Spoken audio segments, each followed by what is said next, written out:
Hello दोस्तों, आपका Radhe agro classes के ऑफिशियल यूट्यूब चैनल पर हार्दिक अभिनंदन है। तो दोस्तों, आज हम पढ़ेंगे जीपीपी के टॉपिक नंबर 3 के बारे में।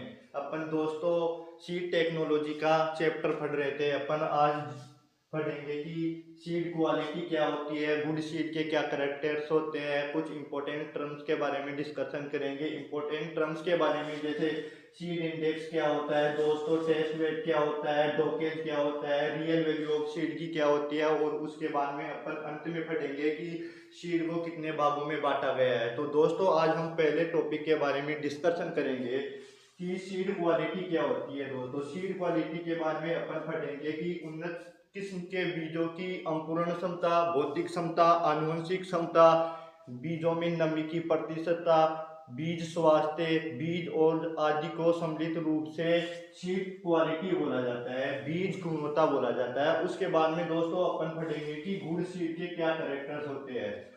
तो दोस्तों, गुड सीड के निम्न करेक्टर्स होते हैं। उनमें उच्च उत्पादन क्षमता होनी चाहिए, उनमें क्वालिटी बेटर होनी चाहिए, उनकी कीटरोधिता, रोगरोधिता, प्रतिरोधी क्षमता उच्च होनी चाहिए, उनमें समकाल पक्वता होनी चाहिए। समकाल पक्वता का अर्थ है कि इन बीजों का अपन सोइंग करते हैं तो इन बीजों की फसल एक साथ पककर तैयार हो जाए। तो ये सभी गुड सीड के करेक्टर्स होते हैं। उसके बाद में दोस्तों अपन कुछ इंपॉर्टेंट टर्म्स के बारे में डिस्कशन करेंगे।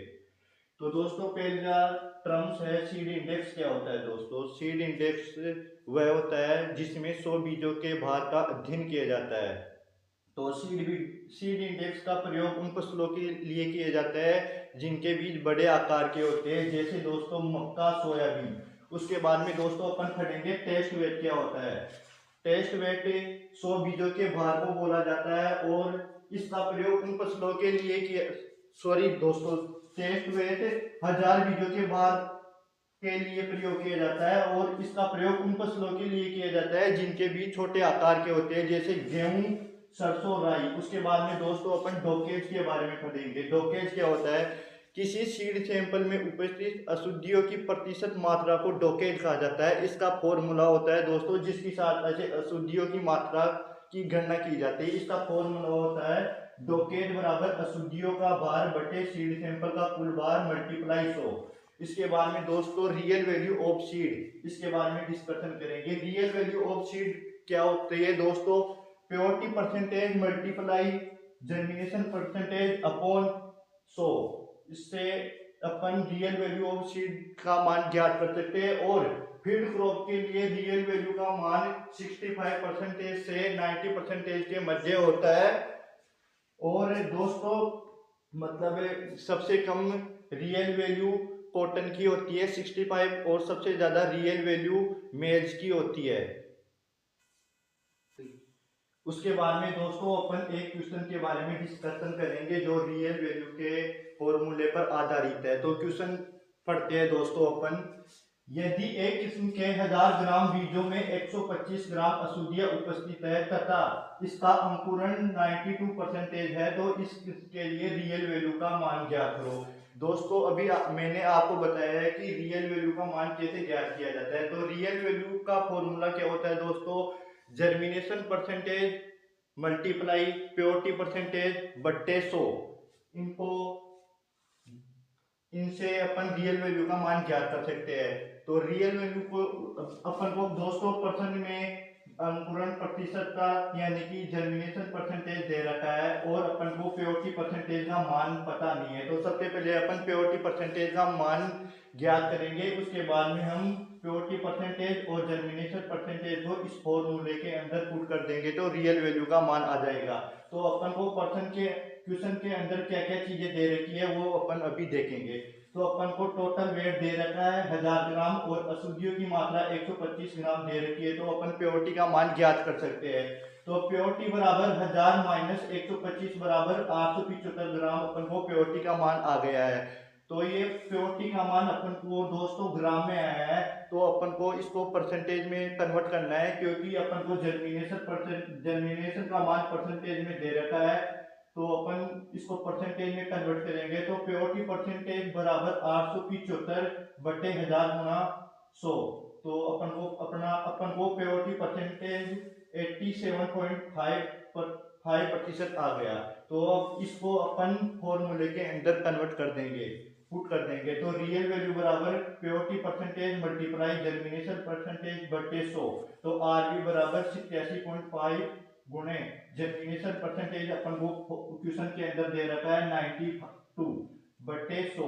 तो इसको अपन सॉल्यूशन करेंगे तो अपन को 80.50% रियल वैल्यू का मान आ जाएगा। उसके बाद में दोस्तों अपन सीड की क्लासेस के बारे में डिस्कशन करेंगे। दोस्तों सीड को कितने भागों में बांटा गया है। इंटरनेशनल क्रॉप इम्प्रूवमेंट एसोसिएशन के अनुसार बीजों को 4 क्लासों में वर्गीकृत किया गया है। कौन कौन सी 4 क्लासें हैं दोस्तों, आओ अपन देखते हैं।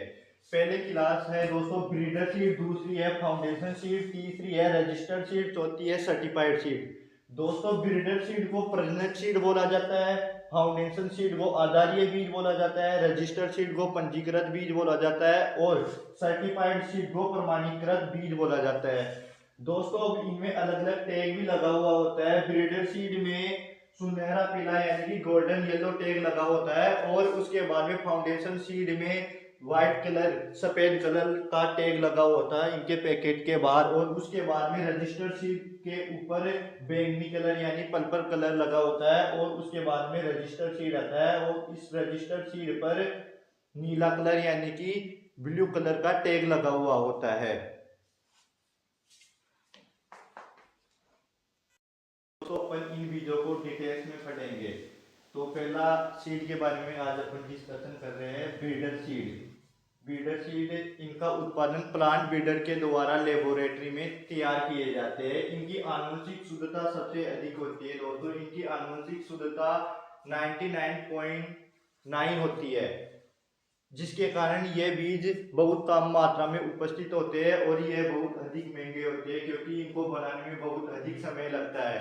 दोस्तों इनके बीजों के पैकेट के बाहर गोल्डन येलो टैग सुनहरा पीला टैग लगा होता है। उसके बाद में दोस्तों फाउंडेशन सीड के बारे में डिस्कशन करेंगे। दोस्तों इनका उत्पादन एनएससी के द्वारा किया जाता है। एनएससी का पूरा नाम नेशनल सीड कॉर्पोरेशन होता है। फाउंडेशन सीड को मदर सीड भी कहा जाता है क्योंकि इनका उपयोग सर्टिफाइड सीड बनाने में किया जाता है। ब्रीडर सीड से फाउंडेशन सीड का निर्माण किया जाता है और फाउंडेशन सीड का आनुवंशिक शुद्धता का मान ब्रीडर सीड से कम होता है 99.5। इनके फाउंडेशन सीड के बीजों के बाद पैकेट पर व्हाइट टैग यानी कि सफेद टैग लगा हुआ होता है। उसके बाद में दोस्तों रजिस्टर्ड सीड, इन बीजों का उत्पादन एसएससी की देखरेख में किया जाता है। एसएससी का पूरा नाम स्टेट सीड कॉर्पोरेशन होता है। इनका उत्पादन फाउंडेशन सीड के द्वारा किया जाता है दोस्तों और रजिस्टर्ड सीड के पैकेट के बाहर पर्पल कलर का टैग लगा हुआ होता है दोस्तों। और रजिस्टर्ड सीड हमारे देश में उपयोग या इनका उत्पादन नहीं किया जाता है। उसके बाद में सबसे लास्ट नंबर पे आता है सर्टिफाइड सीड। दोस्तों सर्टिफाइड सीड का उत्पादन एसएससीए की देखरेख में किया जाता है। एसएससीए का पूरा नाम स्टेट सीड सर्टिफाइंग एजेंसी होता है दोस्तों। और इन सर्टिफाइड सीड के पैकेट के बाहर ब्लू कलर का टैग लगा हुआ होता है। और दोस्तों इनकी आनुवंशिक शुद्धता का मान बाकी तीनों बीजों की तुलना में सबसे कम होता है और सर्टिफाइड सीड बाजार में उपलब्ध होता है और किसान भाई इन बीजों का उपयोग करके प्रोडक्शन करते हैं। धन्यवाद।